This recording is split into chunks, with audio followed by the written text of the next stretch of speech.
শুভ সন্ধ্যা বন্ধুরা, তোমরা সকলে ভালো আছো, সুস্থ আছো আর স্বাভাবিক আছো, আর আমরাও ভালো আছি। আর আজকে হঠাৎ করে সন্ধ্যাবেলায় মুড়ি মাখা দিয়ে, অন্যদিন হয়তো রান্নাবান্না দিয়ে শুরু করি বা গুড মর্নিং বলে শুরু করি, আজকে চলে এলাম মুড়ি মাখা দিয়ে।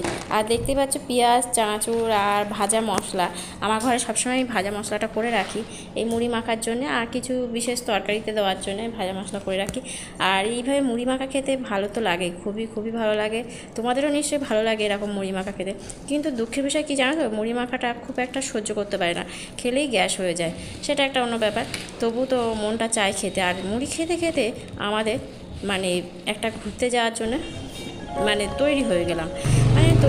আর কি মনে মনে চিন্তা করলাম যে একটা জায়গায় ঘুরতে যেতে হবে। আর সেটা কোথায়? মেলায়।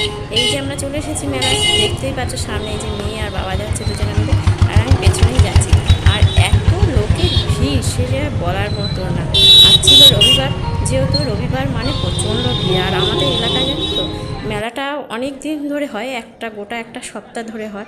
আর সেটার অপেক্ষায় সবাই থাকে যে মেলাটা কবে আসবে কবে আসবে, সেই মেলার অপেক্ষায় থাকে। কেন আমাদের এলাকায় সেরকমভাবে কোনো মেলা হয় না, যার জন্য এই মেলার অপেক্ষায় সবাই আমরা থাকি। আর এটা হচ্ছে 25শে বৈশাখের মেলা।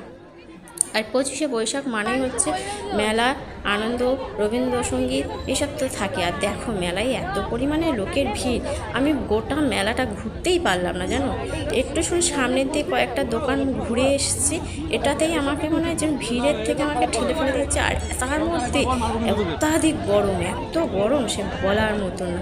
এত গরমের মধ্যে কখন বাইরে বেরোতে পারবো। আর নাগরদোলনা, মেলা মানে হচ্ছে নাগরদোলনা।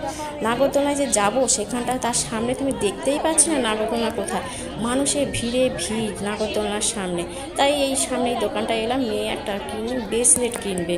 ব্রেসলেট তো পছন্দ হলো না, একটা সামান্য একটা ক্লিপ, ছোটো ক্লিপ পছন্দ হলো, সেই ক্লিপটা নিয়ে বাড়ি চলে এলাম। আর তার সাথে শুধু বাকি থাকলো কি জানো, জিলেপির দোকান আর বাদামের দোকান। এই দুটো দোকান একটু ফাঁকা ছিল, যার জন্য এই দুটো দোকান আমি ঘুরে দুটো খাবার নিয়ে, বাদাম আর জিলেপি ছাড়া তো জানো মেলা ঠিক জমে না। আর তাই আমরা শুধু ভেবে গেছিলাম না তো যে ওখানে গিয়ে একটু খাওয়া দাওয়া করবো, ঘুরবো, চলে আসবো। কিন্তু পুরো মেলাটা যখন ঘুরতেও পারলাম না, আর তার সাথে খাওয়া দাওয়া সেটাও করতে পারলাম না। বললাম না এত পরিমাণে ভিড় ছিল মেলার মধ্যে, যে সে ঘোরা তো দূর ছায়, কখন বেরোতে পারবো সেটাই শুধু ভাবছিলাম। যে আর দেখেছো সবাই হাত ধরে টানাটানি করছে, কেউ যদি হাত কারো ছেড়ে দেয়, তাকে খুঁজে পাওয়া খুব দুষ্কর। ওর জন্যে এইভাবে হচ্ছে মেলা ঘোরা হলো, আর এইভাবে আমার দিনটা কাটলো। তারপর বাড়ি ফিরে এলাম। চলো টাটা।